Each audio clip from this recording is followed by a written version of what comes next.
Qué gusto saludarles. Les recordamos que aquí en Vida Nueva para el Mundo, Querétaro, estaremos transmitiendo nuestros programas en sus casas para evitar ya tener reuniones, conglomeraciones, ya que aunque estamos en la fase 1, aquí en el estado de Querétaro, como en muchas partes del mundo, muchos andan en cuarentena, muchos andan en contingencia y Querétaro pues no es la excepción. Nos da mucho gusto que nuestras autoridades, por parte de nuestro gobernador del estado de Querétaro, nos haya dado la posibilidad de poderles orientar a todos ustedes, nuestro gobernador Pancho Domínguez, acerca del coronavirus. Y para esto hemos invitado a una experta en la materia. Ella es la doctora María Martina Pérez Rendón, que es médico general, maestra en salud pública por el Instituto Nacional de Salud Pública de México. Ha ocupado diversos cargos en la Secretaría de Salud del Estado de Querétaro y actualmente es directora de Servicios de Salud. Vamos entonces a darle el micrófono a la doctora María y agradecemos esta gran atención que ha tenido con todos nosotros para informarnos acerca de esta pandemia que estamos viviendo, el coronavirus. Bienvenida, doctora. Muchas gracias. Gracias por la invitación. Un saludo del doctor Julio César Ramírez Argüello, secretario de Salud en el estado de Querétaro, quien junto con el gobernador y su equipo, su gabinete, están preocupados y ocupados por este tema. Agradecemos de verdad la oportunidad de podernos dirigir a la comunidad. Nos decían vamos a llegar bastante lejos. Esperemos que el mensaje que podamos transmitir aclare dudas y permita saber exactamente en dónde estamos parados, pero sobre todo cómo nos podemos sumar como sociedad para contribuir al control de esta pandemia. Pues primero comentar, hay ahí algunas confusiones entre que si es el nCoV y hubo nombres y una serie de situaciones. Recordamos que a fines de diciembre, principios de enero, aparece un comportamiento inusual de neumonías en China y se notifica a nivel nacional, nos llega a nosotros un aviso mismo que compartimos, pero en ese momento solo se hablaba de neumonías atípicas, no se sabía cuál era el agente causal. En poco tiempo tenemos ya la notificación de que se trata de un nuevo coronavirus y entonces recibe un nombre en ese momento, que no lo mencionamos para ya no generar confusión. Como pueden ver en la lámina, lo que queremos es primero que nos quede claro. La enfermedad, es decir, estos síntomas respiratorios que produce el agente infeccioso, el virus, se llama COVID-19. Y el virus que la produce se llama SARS-CoV-2.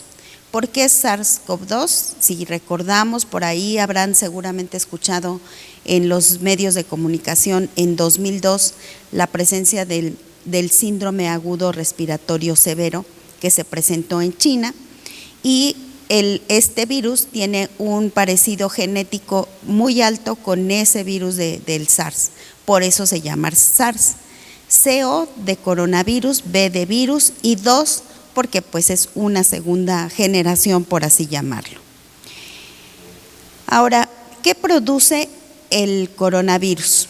Produce una infección respiratoria aguda y las infecciones respiratorias agudas pues son la principal causa de consulta, casi me podría atrever a decir que en todo el mundo. Estas infecciones respiratorias agudas pueden ser producidas por múltiples agentes. Y bueno, toda nuestra vía respiratoria va desde la nariz hasta los pulmones y pues dependiendo del sitio que afecte será el nombre que reciba o la enfermedad o también el agente que la produzca, el nombre que reciba. Un ejemplo, la influenza, ¿no? Es producida por virus de influenza y la enfermedad se llama influenza. Entonces ahí ustedes pueden ver en la lámina que dentro de los virus hay muchos. Los coronavirus ya existían. Y hay sobre todo 3 que están distribuidos prácticamente en todo el mundo y que también producen infección respiratoria aguda. Es importante pues que sepamos que ya existían, pero por eso ahora que aparece se le llama un nuevo coronavirus. Pero también existen una serie de bacterias y otros agentes, y solo los ponemos pues para ponernos en contexto de estas múltiples agentes que pueden estar produciendo enfermedad respiratoria aguda. Las infecciones respiratorias agudas tienen también el mismo mecanismo de transmisión, llámese el virus o la bacteria o el agente que le esté produciendo, la vía de transmisión o de contagio hacia los demás va a ser la misma. Y también es muy importante que lo tengamos en cuenta, porque todas las infecciones, todas las enfermedades infecciosas, según su vía de transmisión, será el mecanismo de prevención. Y es muy importante que lo entendamos, porque vamos a explicar un poquito más adelante las medidas de prevención. Una vez que ya entendimos cómo se transmite, entendemos la lógica también de cómo se previene. Y entonces vemos que uno de los mecanismos es por contacto. Este contacto puede ser directo, estornudo, yo tengo una infección respiratoria, estornudo, me llevo la mano a la boca, que esto es como un poquito instintivo. Al momento que tosemos o estornudamos, lo primero que hacemos es llevarnos la mano a la boca. Y esa mano contaminada con las secreciones, yo saludo a alguien o dejo superficies contaminadas. Pero además también cuando estornudé o cuando tosí, dejé alguna superficie contaminada. Entonces, el mecanismo directo es este que les digo, o sea, transmito de manera directa estas gotitas que se quedaron en mi mano, y el contacto indirecto es a través de estas superficies. ¿Cuáles superficies? Por ejemplo, el podio donde estoy hablando ahorita, pero si me voy y dejé la mano contaminada, aviento la puerta, toco el picaporte, el botón del elevador, o sea, todas las superficies que pueden ser de contacto común. Entonces, cualquiera llega, toca esas superficies, y como la cantidad para que se produzca enfermedad del virus es mínima, pues podemos estar infectando a un número importante de gentes. Y la otra son las gotas. Igual, estas gotitas, yo creo todo mundo nos ha tocado ver cuando alguien tose o estornuda, y a contraluz vemos esas gotitas que flotan ahí. Estas gotitas pueden llegar hasta una distancia de 1,5 metros, 2 metros, y entonces quien esté a nuestro alrededor y le lleguen esas gotas, lo estamos contagiando. Y entonces vamos a comentar las medidas preventivas. Decíamos, en esta lógica, una vez entendido cómo se transmite, pues las medidas preventivas tienen una razón de ser. Y la primera, y que siempre hemos estado insistiendo, es el lavado de manos frecuente.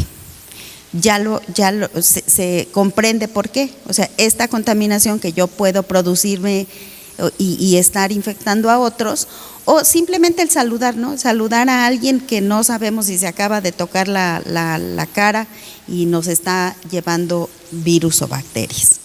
Entonces, el lavado de manos frecuente es fundamental. Hay la inquietud, el alcohol gel, de repente o de manera coloquial se le ha conocido como alcohol gel antibacterial, y entonces dicen, bueno, ¿por qué voy a ponerme alcohol gel antibacterial si estamos ya hablando de un virus y no es una bacteria? Ese es un nombre coloquial que recibió. Si el alcohol gel tiene una concentración de alcohol de al menos el 70% o más, es útil para matar virus y bacterias. Ahora, también comentarles, este virus es un virus encapsulado. Esa capsulita, eso que lo envuelve, es de grasa, por llamarlo de alguna manera. De ahí que el uso del alcohol pues va a destruir esa capsulita y destruye al virus. Y por supuesto, el agua y jabón, la acción mecánica y el frotarlas, el lavarlas de manera correcta, por supuesto que va a producir la destrucción del virus. La siguiente medida es el estornudo de etiqueta, el estornudo en el ángulo interno del codo. Esto lo que hace es poner una barrera. Primero, no contamino mi mano al momento de estornudar. Y segundo, cuando yo hago esto, ya no flotan ahí estas gotitas de flush al momento de estornudar o toser, y entonces limito el contagio. La siguiente medida es evitar escupir en la calle, y esto pues resulta también de lógica, ¿no? Si este virus y bacterias van en estas secreciones que vienen generalmente cuando escupimos, vienen secreciones desde los bronquios de la garganta y ahí está alojado el virus, entonces resulta pues de suma lógica el que no debemos escupir. Si por alguna necesidad debemos desalojar esas secreciones, pues lo recomendable es utilizar un pañuelo desechable. Ese pañuelo desechable disponemos de manera final de forma correcta en una bolsa y lo desechamos en la basura o directamente en la basura, pero debemos lavar las manos de manera inmediata para evitar todo esto que yo ya comentaba de ir arrastrando virus o bacterias a otra gente. La otra medida, o sea, si decíamos que el mecanismo de transmisión es por contacto, este contacto se puede producir por esas superficies contaminadas. Vuelvo a insistir, si yo tosí aquí y estoy con coronavirus, esta superficie se queda contaminada, llega alguien más después de mí, la toca y puede estar dispersando, aparte que él mismo se enferme, puede ser una manera de dispersar la contaminación. Y entonces la recomendación es la limpieza y desinfección de superficies de contacto común. Limpieza, si es una superficie lavable, pues lo ideal es poderla lavar con agua y jabón y después colocar alguna sustancia que desinfecte. ¿Cuál? La que ustedes sea de su preferencia. Hay muchas comerciales que son efectivas.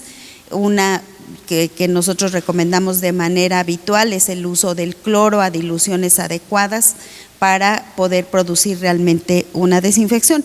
¿Y por qué el cloro? Pues porque es económico y está disponible prácticamente en todos lados. La siguiente medida es no tocarnos la cara, la nariz y la boca. De manera instintiva lo hacemos. De repente yo les digo, por ejemplo, a mí me da mucha comezón la nariz y entonces cuando acuerdo ya me estoy tocando la nariz. ¿Qué hacemos con esto? Si estamos enfermos, contaminamos nuestra mano y estamos contaminando superficies. Pero además, si no estamos enfermos, saludamos a alguien o tocamos una superficie contaminada, con nuestras propias manos estamos arrastrando esos virus y bacterias y estamos inoculando nosotros. Esto puede entrar por boca, nariz u ojos. Entonces, de ahí la recomendación de no tocarnos la cara. Otra de las medidas preventivas es evitar el contacto directo con las personas que tienen síntomas de resfriado. Y decíamos, si estas gotitas de flush pueden llegar hasta una distancia de 2 metros, pues lo recomendable es que si nosotros vemos que alguien está tosiendo o estornudando, nos retiremos de esa persona para evitar contagiarnos.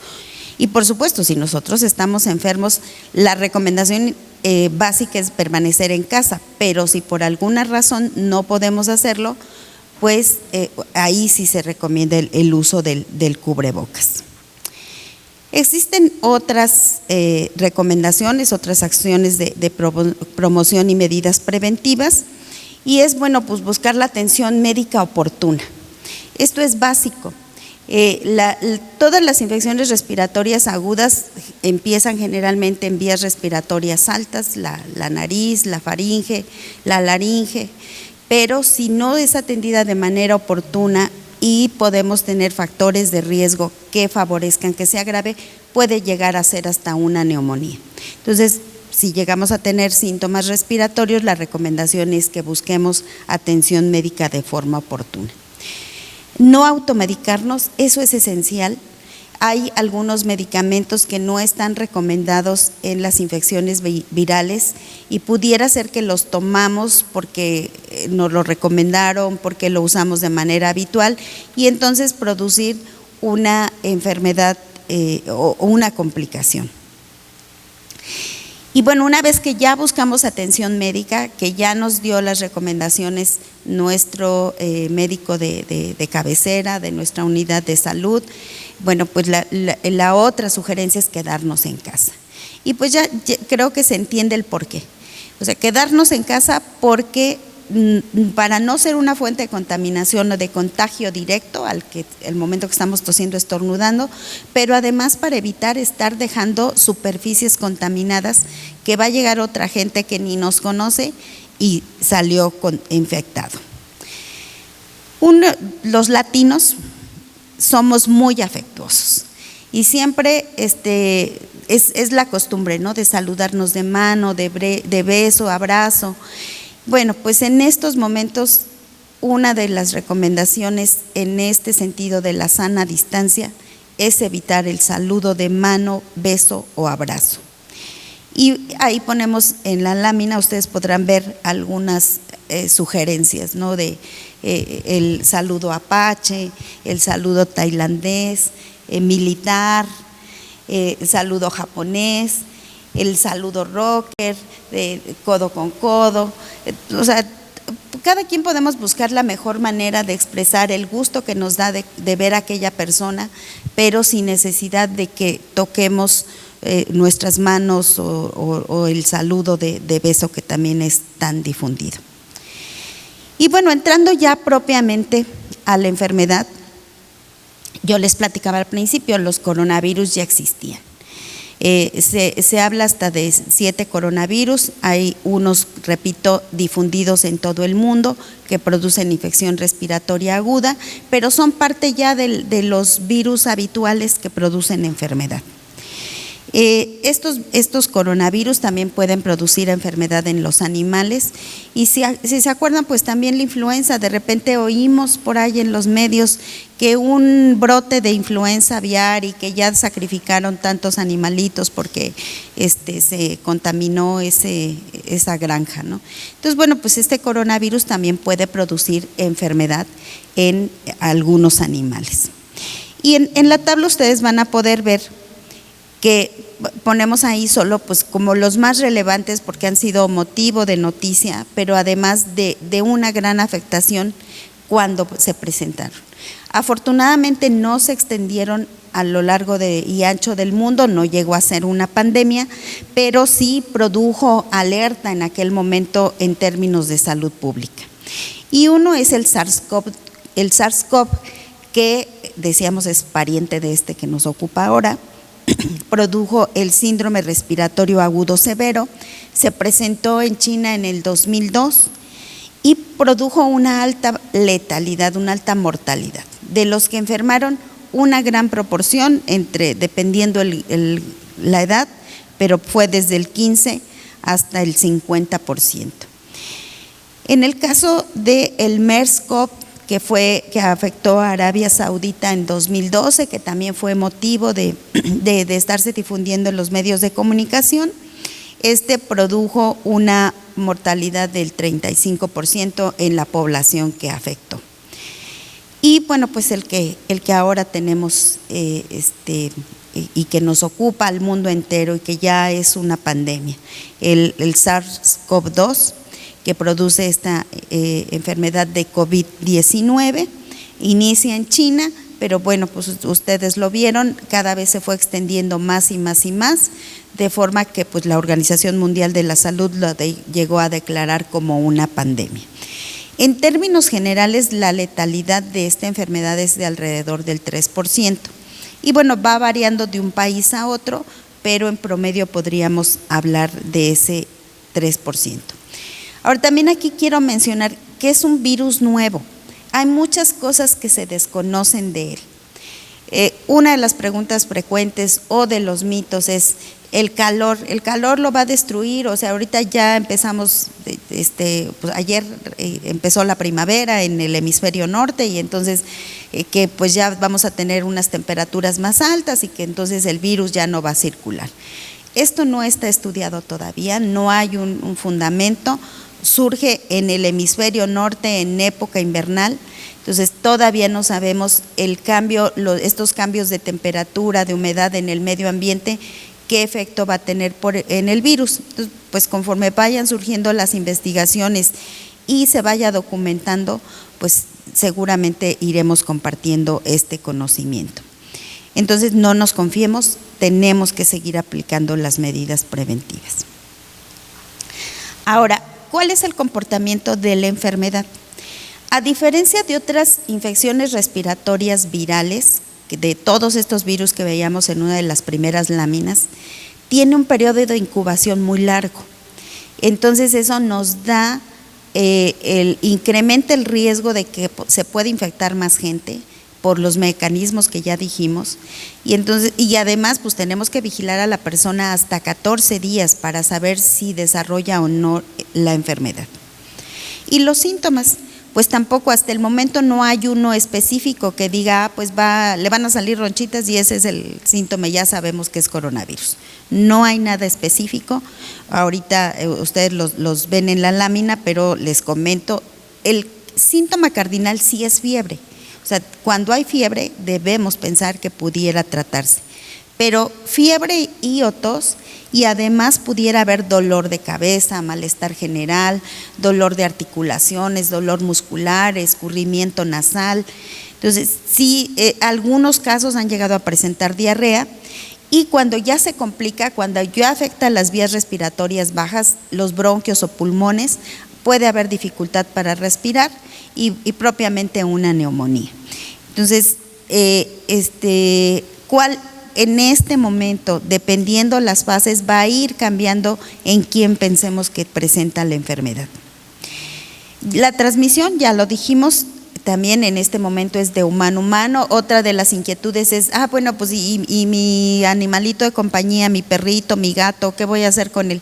No hay evidencia tampoco, hay teorías de cómo inició la transmisión, pero después de eso no hay evidencia de que los animalitos de compañía, el perro, el gato, el periquito, el pajarito que tenemos en casa, pueda ser una fuente de infección. Así es que, pues nada más el cuidado normal que debemos tener con ellos. Hay factores de riesgo, también esto es lo documentado hasta el momento en los países donde se ha desarrollado, y obviamente pues la experiencia más grande es en China por la cantidad de casos y el tiempo que ya llevó la enfermedad allá. Una de las características de en quién puede ser más grave. Primero, todos nos podemos infectar. Al ser un virus nuevo, nadie hemos estado expuestos y entonces no tenemos defensas. Entonces, sí, partir de primero ese concepto, todos nos podemos infectar y nos puede dar esta enfermedad de COVID-19. Pero ¿quién tiene más riesgo de presentar complicaciones? Les repito, la evidencia en China y estos países sobre todo de Europa, que además su composición de población es diferente a la nuestra, han sido adultos mayores con enfermedades crónicas como hipertensión, diabetes, cáncer o alguna inmunodeficiencia, alguna enfermedad o algún medicamento que baje sus defensas. Entonces, ellos son la población de mayor riesgo de desarrollar complicaciones y que requieran manejo en terapia intensiva.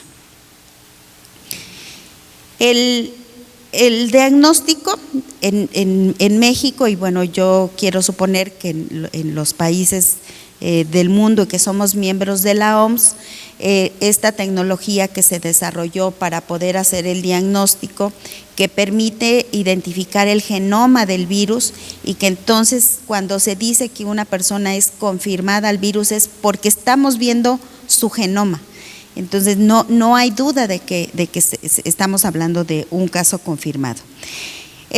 Para el caso muy específico de México, tenemos una red de laboratorios de salud pública, prácticamente todos los estados, somos 32 estados, prácticamente todos tenemos un laboratorio de salud pública.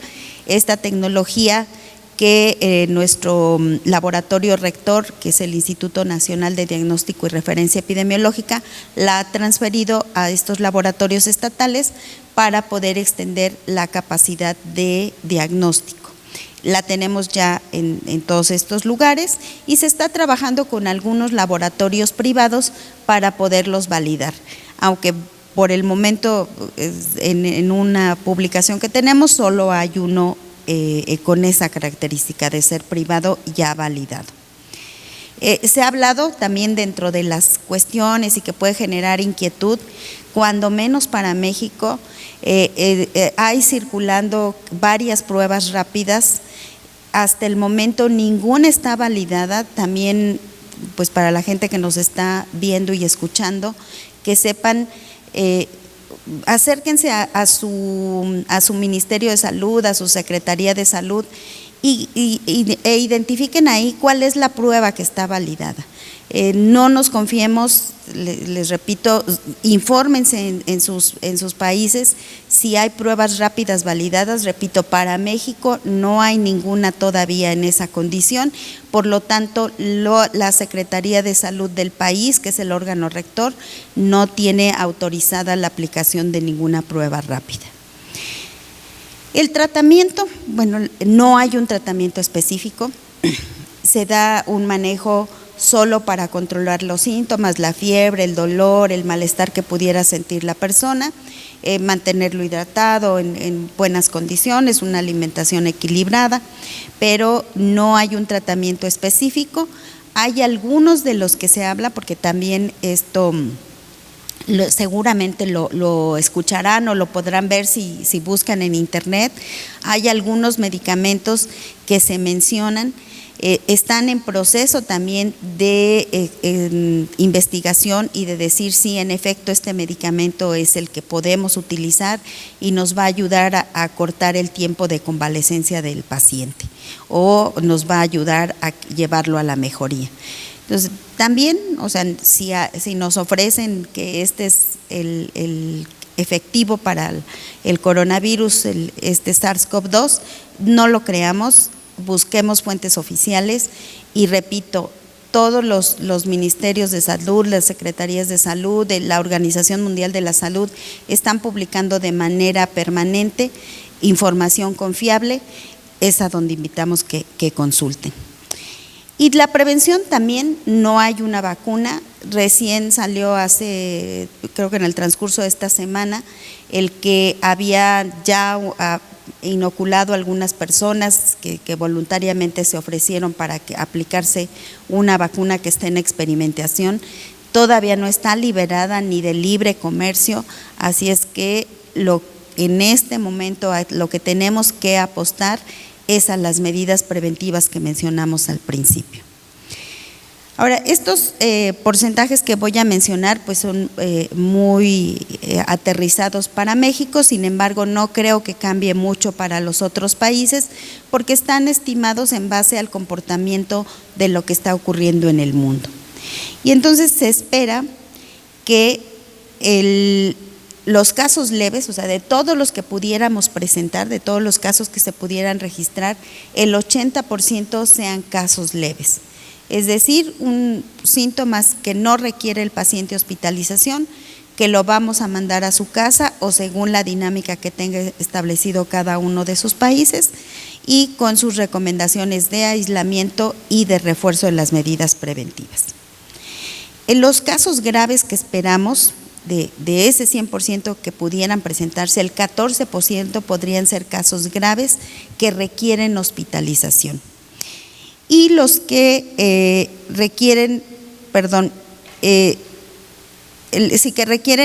terapia intensiva, casos graves que requieran terapia intensiva sería el 6%. Y nuevamente ya habíamos mencionado que de acuerdo a los registros de sobre todo China, esperaríamos también, y lamentablemente pues así sucede con todas las epidemias, pues que hasta el 3% de los enfermos pudieran fallecer. Ahora, en la siguiente lámina, ustedes podrán ver el corte al día de ayer. Les comento, en el caso de México, la Secretaría de Salud hace un corte donde baja la información de la Organización Mundial de la Salud y en la Organización Mundial de la Salud hasta el corte de ayer había 266,073 casos. ¿Y qué es lo importante de esto? O sea, antes hablábamos que China ya iban creciendo los casos. China se quedó en un poco más de 81,000 casos. Van 164,736 casos confirmados en los últimos 14 días.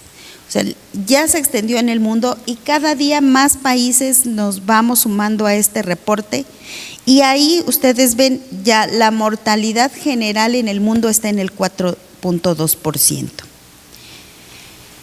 Les comparto una lámina donde vemos, esto es de China, estos son datos de China, donde pueden ustedes observar que según el grupo de edad, mientras más grandes son las personas y enferman, y sobre todo, decíamos, si tienen enfermedades concomitantes, el riesgo de morir por esta enfermedad se incrementa. De forma que pues la población que tiene este riesgo mayor es los de 80 años y más, donde los que pudieran enfermar en ese grupo hasta el 14.8% pudieran fallecer. Y de ahí va descendiendo hasta el grupo de 0 a 9 años, donde no hubo ninguna defunción. En alguna plática me preguntaban, bueno, ¿y la obesidad no va a ser un riesgo? Vuelvo a insistir, es un padecimiento que está en estudio. No sabemos si en México lamentablemente estamos en los primeros lugares de obesidad en el mundo y creo que Latinoamérica por ahí andamos, entonces sí pudiera ser un riesgo, pero eso no lo sabemos. Conforme vaya evolucionando la enfermedad en nuestros países, pues se irá documentando. Ahora, México, también al corte del día de ayer, el mecanismo que nosotros tenemos es la Dirección General de Epidemiología, que es nuestro órgano rector, hace un corte a la 1 de la tarde, seguramente sí, ahorita si llamáramos a todos los estados ya tendríamos un mayor número de casos, pero con fines de dar un orden y no estar dando cifras de un momento a otro, les comento que México tiene 251 casos confirmados. Se ha estudiado un número importante de sospechosos, pero la gran proporción hasta este momento han sido negativos. Y tenemos lamentablemente ya 2 defunciones. En el caso muy particular de nuestro estado, Querétaro, llevamos 14 casos, aquí ya no actualizamos la diapositiva, llevamos 14 casos al día de ayer, son 12 importados y 2 asociados a importación. Ahora, ¿en quién pensamos? Vuelvo a insistir en este momento, porque seguramente si esta charla la escuchan dentro de un mes, pues la situación va a ser diferente. ¿En quién pensamos que puede estar contagiado aquí en México? Donde vamos a ver más adelante las fases de evolución de la epidemia. Hasta el día de ayer, igual hoy puede cambiar la definición, pensamos que la persona que tiene de cualquier edad, que en los últimos 14 días haya presentado fiebre y o tos, y además dificultad para respirar, dolor muscular, dolor de cabeza, dolor de articulaciones o dolor al deglutir, pero que además en ese periodo de esos 14 días nos refiera a haber estado en contacto con una persona confirmada o en estudio por COVID-19, o haber viajado o estado en los países donde hay transmisión local comunitaria, que ustedes los pueden ver ahí en la lámina, como son China, Hong Kong, Corea del Sur, Japón, Italia, Irán, Singapur, España, Francia, Alemania y algunos estados de los Estados Unidos de América, como Washington, California y Nueva York. Repito, esto es hasta el momento, hoy 22 de marzo.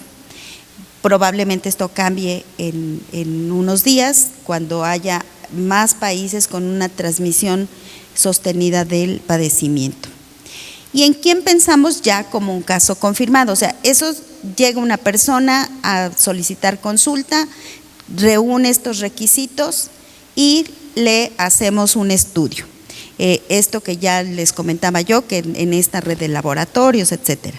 Y entonces, si ese estudio sale positivo, hablamos de un caso confirmado. Entonces, esos 251 casos que les decía hasta ayer en México se hablan como confirmados, es porque tienen este proceso. Cumplieron esos criterios de sospecha, hicimos una prueba de laboratorio en laboratorios validados y tenemos un resultado positivo, entonces son casos confirmados. Ahora, nos hemos planteado algunos objetivos para lograr contener esta transmisión. Y pues nuestro objetivo general es mitigar la afectación a la salud por la presencia de COVID-19. De nuestros objetivos específicos, y ustedes podrán ver ahí en la lámina, uno de los más importantes es la coordinación. Esta coordinación que permita la toma de decisiones en un trabajo coordinado entre sociedad y el sector gubernamental. Esta comunicación efectiva con esos sectores. Y bueno, hay otros, por supuesto, y que son también muy relevantes, como asegurar la protección del personal, y bueno, para quien nos escucha, seguramente también sus secretarías o ministerios de salud están haciendo lo mismo. O sea, tenemos que buscar la protección de nuestro personal, del que va a estar atendiendo directamente a los enfermos.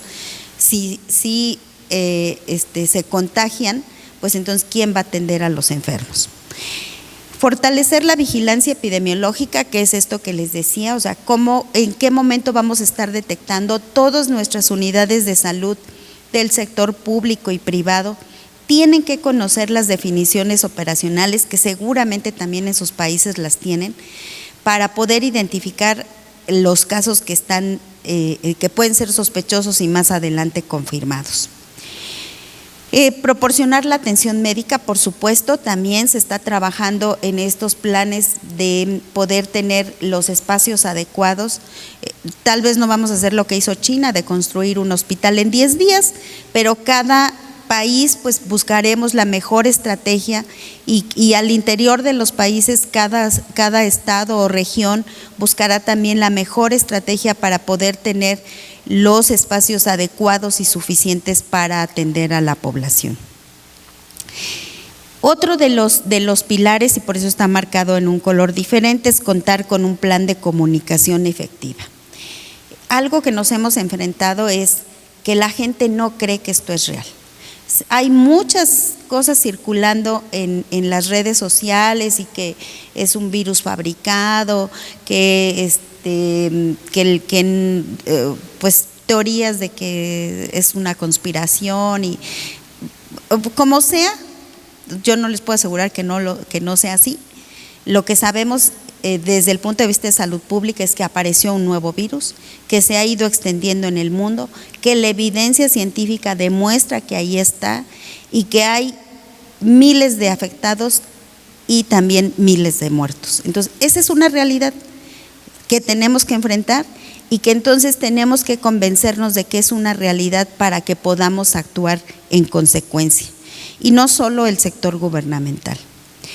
Capacitar, eso es capacitar y capacitar y capacitar en los diferentes escenarios. Al personal de primer contacto, personal de salud, pues para que detecte los casos, para que piense en el diagnóstico, para que busque y se haga la prueba. Capacitar en una protección adecuada para que no se contagien, pero capacitar también a la población para que entendamos de esta realidad que estamos viviendo y los porqués. Por eso en la presentación de manera intencionada pusimos al principio cómo se transmite y cómo se previene, para entender esta lógica de por qué no es una imposición de los gobiernos el que te quedes en casa, es entender que mientras menos contacto tengamos entre nosotros, menos riesgo hay de transmisión. Promover las medidas preventivas en todos los ámbitos, así es que yo espero que quien la haya escuchado o escuche esta presentación y quede convencido de las medidas preventivas, pues también se vuelva un promotor. Ahora, esta gráfica que vemos es una gráfica aterrizada a este comportamiento que se espera en México del COVID-19, pero todas las epidemias tienen estas fases. Hay una fase donde empiezan los casos poco a poco, empiezan a subir, hace un pico, desciende y pues ya pasamos a la fase de recuperación. Todas las epidemias, si ustedes buscan H1N1, que a lo mejor es el antecedente más reciente, van a encontrar una curva similar. Y en el caso muy particular de México, ustedes ven ahí una curva roja, que eso es lo que se esperaría si no hacemos nada. Y lo mismo puede pasar en sus países. Si no hacen nada, como sociedad y gobierno, eso puede suceder. Una curva con muchos casos y lamentablemente también habrá muchas muertes. Luego, la curva azul es la esperada. Si hay algo de intervención, nos sumamos, pero ¿qué es lo que queremos? Y ustedes también lo habrán escuchado de la Organización Mundial de la Salud: aplanar la curva. Esa gráfica rosa, esa línea rosa que ven ustedes en la gráfica, lo que queremos con todo esto y con el hecho de estar aquí yo parada y compartirles esto, es que logremos aplanar la curva en todos nuestros países. No nos vamos a librar, van a presentarse casos, vamos a entrar a la fase de transmisión comunitaria y a la fase epidémica. Pero mientras menos alto sea ese pico, vamos a tener una mejor capacidad de respuesta. Y por lo tanto, o sea, si nuestros adultos mayores permanecen en casa, ya que vimos que es un grupo de riesgo, si los diabéticos tratan de llevar un buen control de su diabetes y digo, en la medida de lo posible también permanecer en casa, seguramente pues el número de muertos que tengamos será mucho menor. Y bueno, entonces, en base a estos escenarios y a esas curvas, la Secretaría de Salud de México pues y esto no es solo para México, repito, este modelo está tomado de las mismas propuestas que hace la Organización Mundial de la Salud. Tenemos esta fase de importación, todavía por el número de casos, México seguimos estando en esta fase de importación. Ahorita presentábamos un mapa donde nos vemos en color amarillo prácticamente todo el país. Hace unos días el semáforo era distinto, el concepto que se manejaba, y el país se fue pintando conforme los estados fuimos confirmando casos. ¿Qué significa este escenario de importación? Precisamente, o sea, que llegan casos del extranjero infectados allá y desarrollan la enfermedad en nuestros países. Pero puede haber una transmisión de segunda generación, estos contactos directos de esa persona que llegó, la familia, en el trabajo, o sea, los contactos directos. Puede haber pequeños brotes familiares, sí, o sea, si conviven de manera cercana y no se tienen las medidas adecuadas de prevención al interior del hogar o en el trabajo, que idealmente esa persona no tendría que ir a trabajar. Puede haber pequeños brotes familiares o en el trabajo. En el escenario 2, que bueno, según lo que nos refieren nuestras autoridades federales, estamos a un poco tiempo de que eso suceda, es la dispersión comunitaria. Es decir, ya, a ver, que del trabajo contagia a otros, o nos llega una persona que ya no supo ni con quién estuvo en contacto y es confirmado al virus. Entonces, esa es la dispersión comunitaria, pero todavía no son tantos casos los que ahí se habla de miles de casos. Y tener ya pequeños brotes comunitarios, ¿no? Puede ser en una fábrica, puede ser en una escuela, puede ser en diferentes sitios, o en una colonia, en una comunidad. Y el escenario 3, que es la fase epidémica, donde veíamos pues ya propiamente está la curva muy elevada, ya hay brotes regionales y está disperso en todo el país. Y ahí, bueno, pues ya tendríamos miles de casos, como fue lo que sucedió con China. Ahora, en estos escenarios, ¿qué es lo que propone? Y repito, también alineado con la OMS. Si ustedes buscan, hay un documento ahí que la OMS publicó el 7 de marzo, que es muy parecido a esto. En ese escenario 1, en cuanto al saludo de persona a persona, pues no se proponía ninguna restricción. En los eventos públicos cerrados y abiertos no había necesidad tampoco de ninguna restricción. En las escuelas pues y los trabajos yendo de manera habitual, pero con la difusión de medidas preventivas. Sin embargo, lo que se ha visto también en los países que han tenido un mayor éxito en la contención de la transmisión al interior de sus países, es que han anticipado acciones. Para el caso muy particular de nuestro estado Querétaro, se han hecho una mezcla de acciones ya de esta escenario 2, incluso algunos ya como en el escenario 3. Y uno de ellos, bueno, pues las escuelas de manera oficial en el país a partir del lunes ya no van a ningún grado escolar, se presenta a clases, los niños en su domicilio. Algunos trabajos ya en algunos centros laborales han empezado a escalonar gente para que no, o lo que llamamos home office, que aquellos que pueden trabajar desde su casa así lo hagan, obviamente con tareas muy específicas, la idea es no afectar o afectar lo menos posible la productividad. La suspensión de eventos, les comento para el caso de Querétaro, en un trabajo coordinado, encabezado por el gobernador, Pancho Domínguez, ya decían, ha hecho reuniones, se ha hecho asesorar de expertos y entonces se decidió anticipar algunas de estas acciones de forma que podemos ya, los eventos masivos están ya clausurados, ya no hay eventos masivos ni en ambientes cerrados ni en ambientes públicos.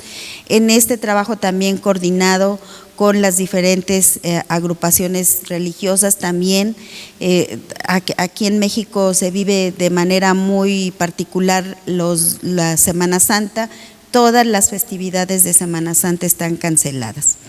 Y entonces en la lámina que ustedes están viendo ahorita, son algunas propuestas de lo que le llamamos sana distancia o distanciamiento social.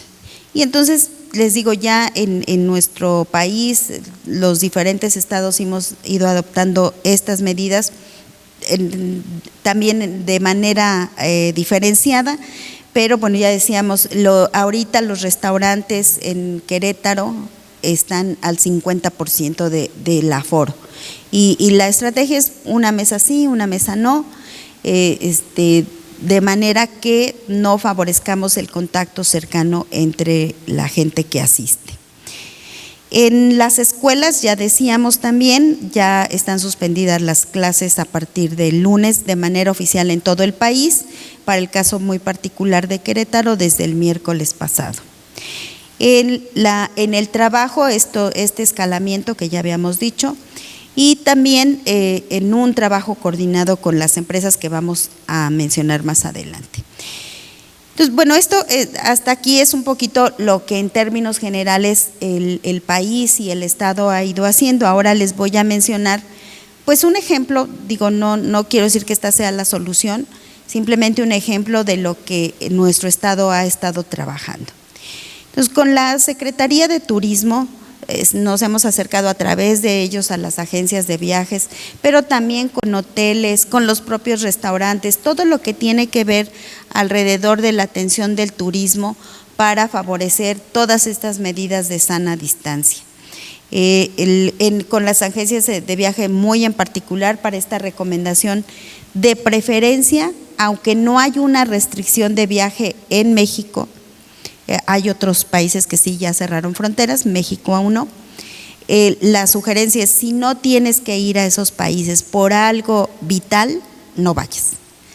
Si tienes que ir por cerrar un negocio, que de eso depende gente, o no sé, algún trámite que no me puedo imaginar cuál sea tan necesario que debas ir, bueno, pues adoptar todas las medidas preventivas. Con la Secretaría de Desarrollo Sustentable y la Secretaría del Trabajo hemos estado abordando pues también este tema de pues los espacios de trabajo, la cuestión también de la gente, de los empresarios que tienen que viajar. Con el Instituto Queretano del Transporte, que es, nosotros tenemos esa figura aquí, que es quien se encarga de regular el transporte público, llámese taxis, autobuses de transporte colectivo, pues también para que haya un proceso de desinfección, de limpieza de las unidades de manera regular y sobre todo la desinfección. Entonces, para que tampoco sea un foco de infección. Repetíamos, ¿no? O sea, estas superficies de contacto común que pueden quedarse contaminadas.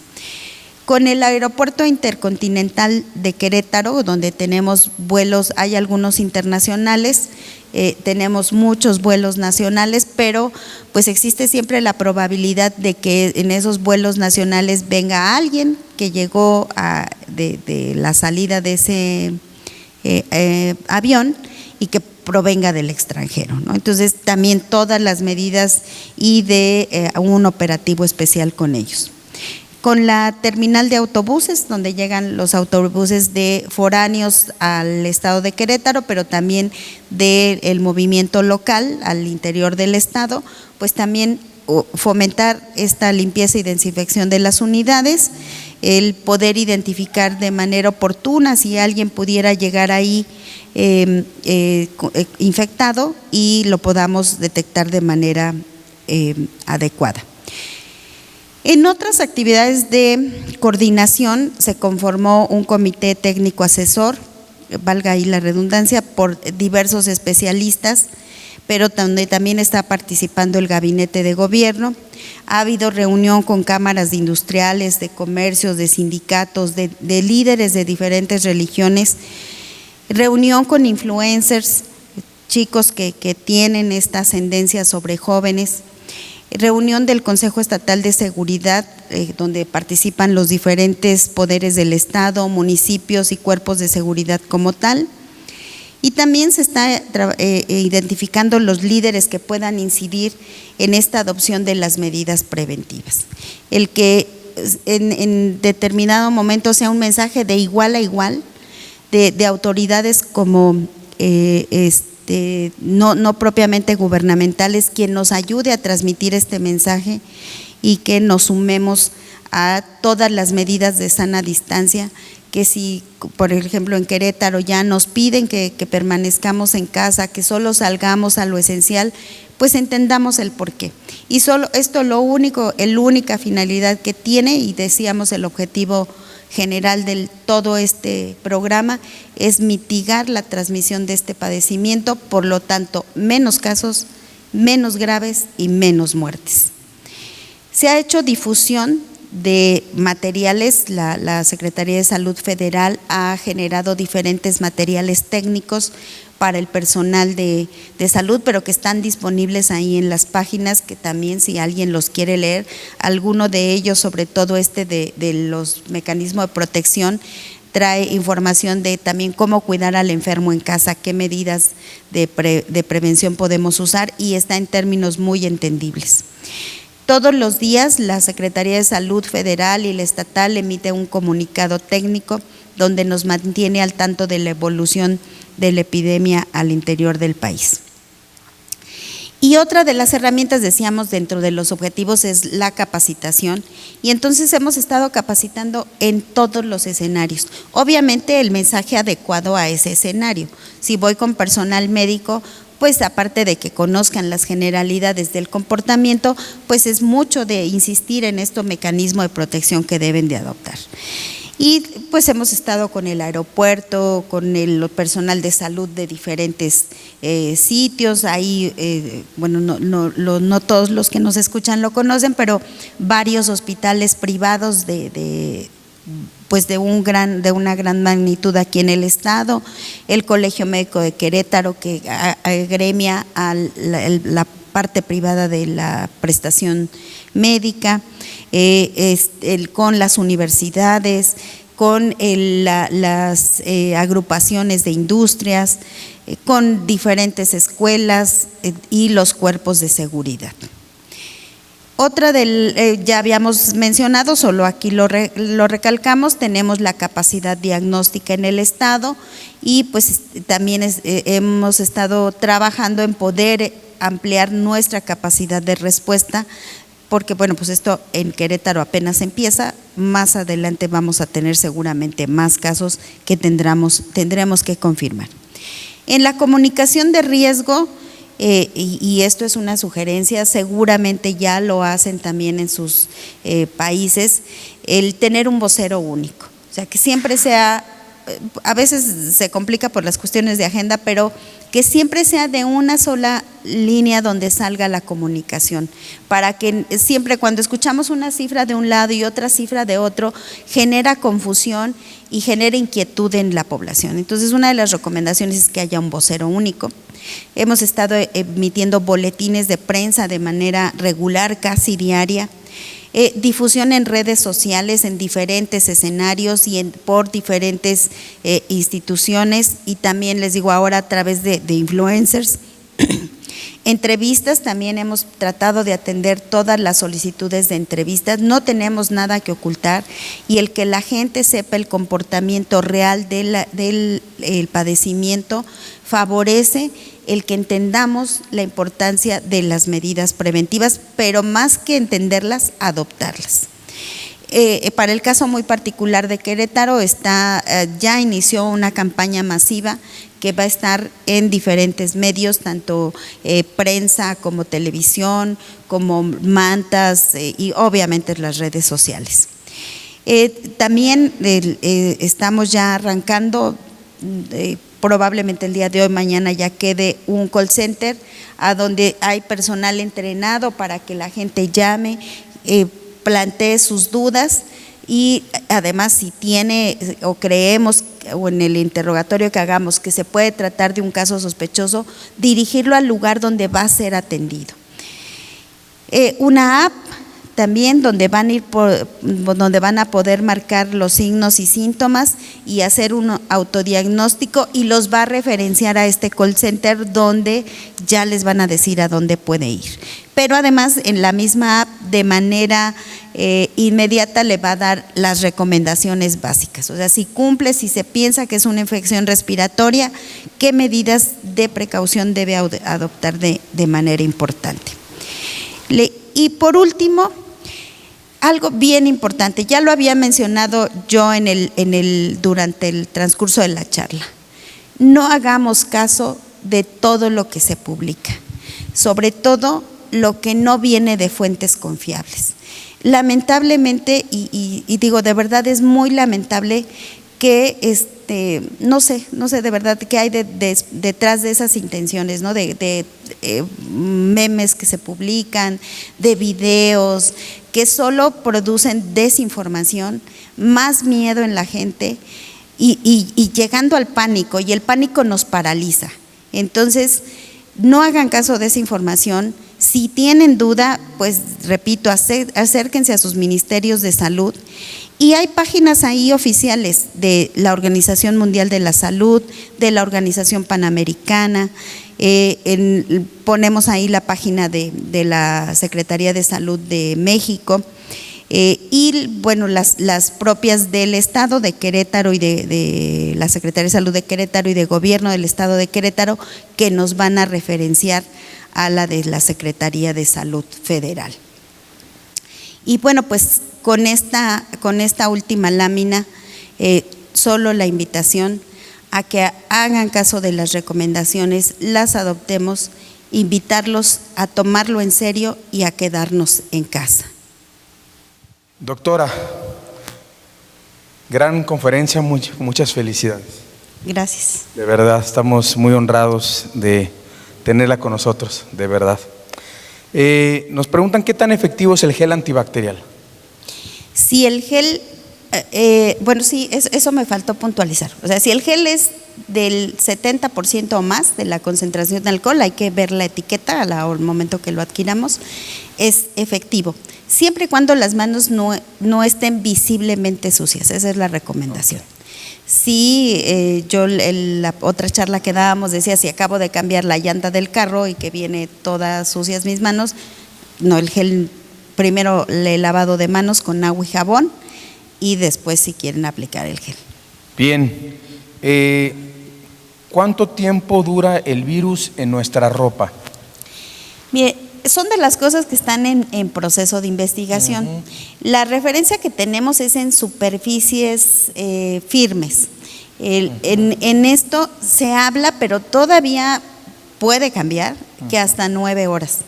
Entonces, pero esto puede variar según se vaya documentando. Okay. Entonces, digo, la recomendación es no confiarnos, mejor la de limpieza y desinfección. Sí, por ejemplo, si estamos enfermos, pues la ropa que nos cambiemos diario, o sea, más bien hay que hacer el cambio diario de ropa y esa ropa se tiene que lavar, de preferencia con agua tibia y detergente. Sí, porque mucha gente cree que se muere el virus en las superficies o en la ropa y no es cierto, es donde más se encuentra por muchas horas e inclusive dicen algunos que hasta días. Sí, hay algunas versiones que hasta días, pero insisto, no hay una evidencia todavía clara, como sucede en el caso de influenza, ¿no? Que es un virus de mucho más tiempo y más investigación. Entonces aquí mejor no nos confiemos, hagamos limpieza y desinfección de superficies de contacto común, pero incluso al interior de casa, porque igual el picaporte, por ejemplo, de la puerta de entrada, pues lo puedo dejar contaminado y al rato llega mi hijo o mi esposo, mi esposa, y entonces deja ahí, o sea, se lleva esos virus o bacterias. Perfecto. ¿No? Bueno, ¿qué hay de cierto tomar vinagre de manzana y manzana bicarbonato? No, Para son romper algunos mitos. Sí, son de las cosas, incluso por ahí yo leí algo de limón, limón tibio o una cosa así. No, o sea, no hay nada documentado, a lo mejor el hecho de si eso va a favorecer que aumentes el consumo de líquidos, puede ayudar, pero no en sí el vinagre, ¿no? Ok. Bueno, preguntan también mucho si es bueno usar guantes de plástico para ir al supermercado, para salir a hacer compras. ¿Usted lo recomienda, los guantes? No, la verdad es que no, o sea, yo creo que esto es como llegar un poquito al extremo, si vamos al supermercado, bueno, a donde vayamos, la recomendación es regresas a casa o llegas a tu oficina, si no tienes, no sé, a lo mejor la forma de lavarte rápidamente las manos, que eso sería lo más recomendable, llegar, lavarte las manos con agua y jabón, pues entonces el alcohol gel, y el alcohol gel pues podemos traer un frasquito pequeño en la bolsa, digo, las mujeres que todo cargamos en las bolsas, ahí, y los hombres pues a lo mejor en la bolsa del saco. Sí, y recordando, como usted había dicho, que el problema no es tanto las manos, sino cuando nos llevamos la mano a la cara. Sí. Entonces tú puedes tener un guante y si te tocas con el guante la cara, ya hay una posibilidad de que te puedas contraer, que es muy contagioso. Sí, y qué bueno que se comenta esto, porque lo mismo ocurre con el cubrebocas, que no sé si está en las preguntas. Sí. El utilizar este tipo de protección solo produce una falsa sensación de seguridad, decir, pues ya no me contaminé las manos. Sí, pero la cara sí te la tocaste con el guante que estaba contaminado, entonces el cubrebocas igual, o sea, me uso cubrebocas y de repente vemos mucha gente con cubrebocas que no está enferma. El cubrebocas tiene una indicación muy precisa, es para la gente enferma, para hacer el mismo mecanismo, ¿no? De bloquear esos, no impide todo, porque la porosidad además del cubrebocas es muy grande, pero sí, si estornudo, pues se detiene aquí y ya no hago esa dispersión. Por supuesto, ese cubrebocas que se moja hay que desecharlo. Y para el resto de la gente no sirve, porque repito, la porosidad es muy grande, y si alguien de frente, yo traigo el cubrebocas, si alguien de frente me estornudó, va a penetrar esas micropartículas el cubrebocas y de todas me voy a infectar. Pero además quedan los ojos descubiertos. O sea, usted y yo traemos lentes, pero no es suficiente la cobertura que hace. En el ámbito hospitalario se utilizan gogles que me sellan el ojo. Y repito, da una falsa sensación de seguridad de que pues traigo el cubrebocas y ya no me contagio, y entonces el resto de las medidas ya no las adopto. Ok. Y pues bueno, no sé si tengan ustedes aquí alguna pregunta que quieran hacer la doctora antes de cerrar el programa. Sí. Bueno, la pregunta es los casos de mortandad, el porcentaje de mortandad en diferentes poblaciones del mundo que tienen un alto índice de muertes en este momento, para que se quede grabado en el... Sí, lo que estábamos, yo presenté una lámina donde lo más documentado ahorita es lo que sucedió en China. Y ahí la tasa de letalidad, o sea, la mortalidad todavía no la reportan como tal. Digo, técnicamente sí son conceptos diferentes, mortalidad y letalidad. Letalidad es de los que enfermaron, cuántos murieron. o qué proporción murió. Lo que reporta China es esa letalidad de ese 3%. En el momento más crítico creo que llegó a estar en el 3.6% y después fue descendiendo. Conforme fueron teniendo menos casos, fueron teniendo menos muertes. Entonces, en términos generales hablamos del 3%, pero por ejemplo, Italia creo que está en el 12%, o sea, ha cambiado de un país a otro. Y por rango de edad, los adultos mayores son los que han en esa documentación de China, ¿no? Yo les comentaba al principio, ¿qué va a pasar con México o con nuestros países latinos? No sabemos la composición. Sí tenemos visualizado como de riesgo estos adultos mayores, sobre todo si tienen enfermedades como hipertensión, como diabetes, pero nuestra composición de la pirámide poblacional es diferente. Y tenemos este otro factor de la obesidad que tampoco sabemos si va a tener algún peso. Probablemente conforme se vaya presentando la epidemia pudiera suceder como pasó con influenza. En influenza fue un factor de riesgo fundamental el sobrepeso y obesidad. Pues es muy interesante estar bien informados de todo lo que usted nos está diciendo, porque bueno, Italia dicen que es uno de los países de Europa con más ancianos, con gente de mucha edad, por tanto la mortalidad tan grande, pero también vemos que México es un país el más alto en diabetes a nivel internacional, que esto va a representar en los próximos semanas y meses quizás un grave problema en nuestro país. Sí, vuelvo a insistir, ¿no? Vamos a construir nuestra propia historia. Ahorita lo que se habla, lo que está documentado es sobre todo Europa y China. Más es probable que aquí tengamos diferencias, ¿no? Okay. Sí. Pues bueno, una pregunta más. Sí. La pregunta es, ¿qué cierto hay de que hay una lista pública y una lista no pública de los casos reales y no reales, doctora? ¿Aquí en México? No, yo te puedo comentar, yo tengo muchos años en la Secretaría de Salud y me tocó estar al frente del área de epidemiología, que es quien hace todo este proceso de vigilancia epidemiológica. Y pues actuamos de la misma manera los 32 estados. Entonces, lo que identificamos es lo que se notifica y son los confirmados, ¿no? En el caso de Querétaro, los 14 que te estoy diciendo son los 14 que tenemos confirmados. Okay. Yo hablaba en la plática, digo, no puedo meter las manos al fuego por nadie, ¿verdad? Pero de nada sirve el que ocultemos la información, porque en salud pública todas las epidemias, si tú las ocultas en el número o en lo que informas a la población, va a brincar. Entonces, de nada sirve, porque además daríamos una falsa sensación de tranquilidad a la gente, de aquí no hay, y cuando en realidad pues ahí están los casos, ¿no? Y en algún momento se va a salir de control y no los podríamos contener. Y en esta situación en particular, bueno, en todas las situaciones de salud, la participación de la sociedad es básica. Una pregunta. ¿Hasta cuándo se tiene que tomar esto en serio? Porque sigue habiendo mucha gente en lugares públicos, es la pregunta. Bueno, ya hay en el caso de Querétaro, y creo que somos el primer estado que lo hace, hay una publicación oficial del Consejo Estatal de Seguridad, donde dice ciertas recomendaciones. Una de ellas es la cuestión de ya se cerraron antros, ya se cerraron bares, donde no es fácil tener un control. Los restaurantes, gimnasios, albercas, pero los restaurantes ya deben de estar al 50%. Si usted se da una vuelta en los restaurantes del centro, ya están al 50%.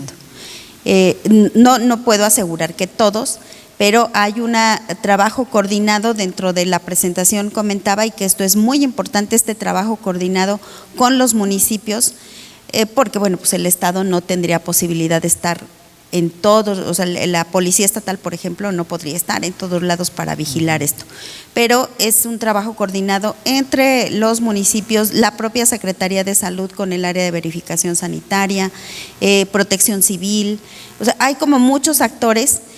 Pero otra de las situaciones en esto, y que es parte también creo del motivo que estemos el día de hoy aquí, la invitación que me habían hecho anteriormente, es que se oigan otras voces, que haya otros autoridades morales, no autoridades gubernamentales, que nos ayuden a decir que esto es cierto y que tenemos que acatar la indicación, que tenemos que sumarnos. La salud no la hace la Secretaría de Salud ni un gobierno, la salud la hacemos todos. Y entonces el que nos den esta oportunidad de escucharnos y además de llegar a otros espacios, eso es muy bueno, pero insisto, ustedes son autoridad. En la medida que nos ayuden a que la gente comprenda la importancia de la sana distancia y las medidas de prevención, seguramente vamos a tener éxito en el abordaje de esta epidemia. Doctora, muchas gracias, de verdad, por estar con nosotros, por difundir esto en las redes, que va a estar siendo difundido en otras redes más, y para orientar a tanta gente que se encuentra confundida en este momento. Le damos las gracias, no nos podemos dar la mano, vamos a poner el ejemplo, ¿verdad? Sí, vamos a poner el ejemplo. Y pues los poquitos que estamos aquí y a través de las redes le damos las gracias. A nombre de Vida Nueva para el Mundo le damos las gracias al gobernador Pancho Domínguez, le damos las gracias a nuestro presidente municipal en Corregidora, en Querétaro y en otros municipios. Muchas gracias y que sigan con esta buena labor y que esperamos que esto se pueda detener muy pronto y reanudar normalmente nuestras labores. Muchas gracias. Muchas gracias a ustedes. Sí.